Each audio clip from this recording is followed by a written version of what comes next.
Washington Commanders could be returning to their spiritual home at RFK Stadium under a deal negotiated by D.C. Mayor Muriel Bowser. But new information uncovered by WUSA 9 raises serious questions about the true cost to D.C. taxpayers. Our chief investigative reporter, Flack, continues our team coverage today, and he's been digging into the numbers.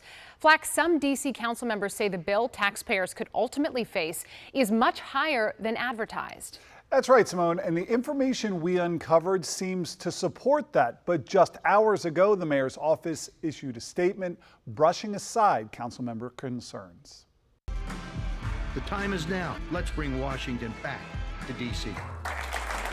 Behind the fanfare of D.C. Mayor Muriel Bowser's agreement with the Washington Commanders, this is a big deal. WUSA 9 has uncovered serious questions about what a new Commander Stadium will mean for taxpayers. Do you think taxpayers have been told the real cost of this stadium? Taxpayers have not been told the real cost of the stadium, and I don't think that's fair. At-Large D.C. Councilmember Robert White told me the mayor's projected $1.1 billion total taxpayer bill are hundreds of millions short of reality. What these calculations have been is a pitch, not an honest accounting for residents so that they understand what we are getting into as a city. So we asked the office of DC's chief financial officer a very simple question.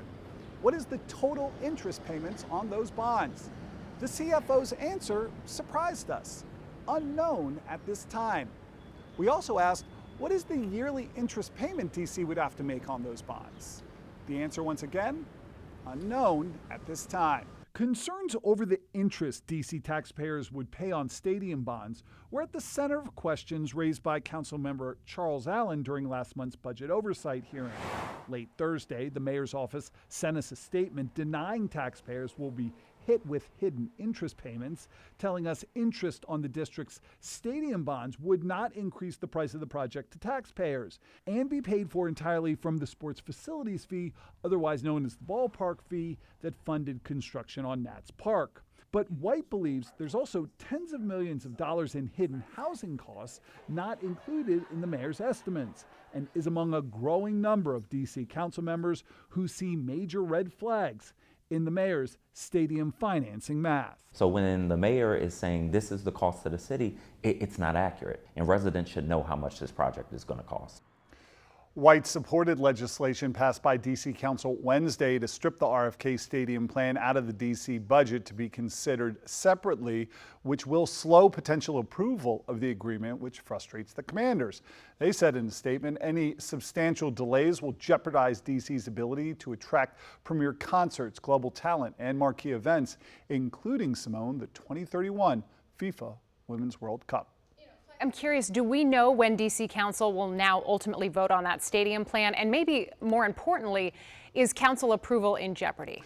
Well, that's the big thing, and the short answer is no. But one council member told me the stadium debate is likely to extend into August, possibly even September, which is the time frame that really concerns the Commanders. As for approval, Councilmember White compared the whole deal to buying a pair of Louis Vuitton shoes.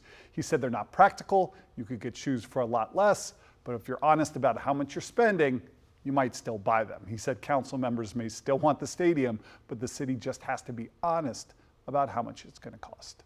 As they say, the devil's in the details, right? Especially when it comes to money. I know you'll continue to follow that for us, Flack. We'll see you soon. All right, Simone.